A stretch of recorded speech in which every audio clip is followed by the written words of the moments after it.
As India battles the coronavirus pandemic, Delhi has become one of the major hotspots of the infections. In the latest development, a doctor at a Delhi government-run cancer hospital has tested positive for COVID-19, prompting officials to close it down on Wednesday.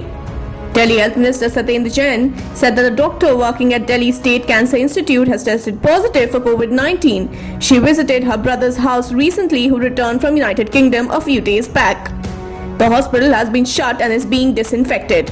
A day before, a doctor couple from the Delhi Mohalla clinics in Northeast region tested positive for the coronavirus disease.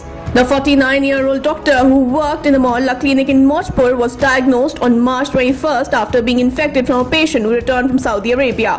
His 48-year-old wife, who also worked in a neighboring clinic in Babarpur, and 17-year-old daughter tested positive for the disease on March 25th. 10 people have also been infected from the 38-year-old Dilshad Garden resident who returned from Saudi Arabia so far.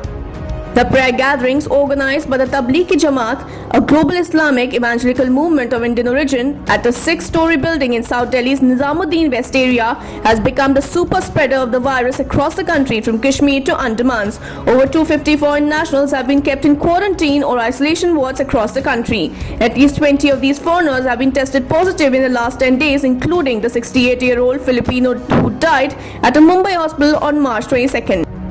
According to the police, a total of 2,113 people were evacuated and shifted to hospitals or quarantined from the building are under the observation of the health department. Now, all the states have also stepped up efforts to find those who attended the event in Delhi and ensuring that people are kept under quarantine. Delhi has reported more than 100 cases already. Total confirmed cases in India as of April 1st stand at 1,637 with 1,466 active cases with 38 deaths and 132 recoveries.